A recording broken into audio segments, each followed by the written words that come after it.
Седмата рунда од втората македонска фудбалска лига донесе нова тренерска промена. Откако Прилепскиот второлигаш победа и тренерот Јан Николовски спогодбено се разделија.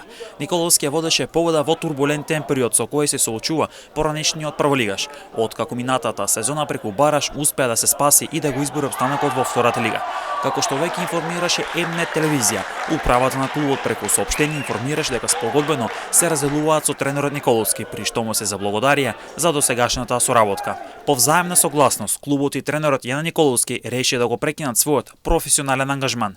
Клубот му се заблагодарува на Јан Николовски за неговата посветеност, труд и сите достигнувања што ги постигнавме заедно за време на неговиот мандат. Се надеваме дека ќе има успех во сите негови идни професионални потфати. Нашиот фокус сега е на избор на нов тренер кој ќе продолжи да го води тимот кон нови предизвици и успеси. Клубот останува посветен на својата цел да обезбеди најдобри услови за своите играчи и навивачи, се вели во соопштението на фудбалскиот клуб Победа. Репрезентативната пауза ќе биде искористена за ангажман на нов тренер кој пред себе ќе има сериозна задача, а пред се тоа ќе биде да се избори директниот опстанок во втората лига. Откако минатата сезона Победа гостувала шампионот на трета лига Север Куманово во баражот со 2:1 и остана во втората лига. Клубот веќе ги гледа солуциите околу тоа како да се пополни испразнетото тренерско столче. Победа во моментот е на 14-тото место на табелата, односно во баражоната со 4 бодови на своето конто.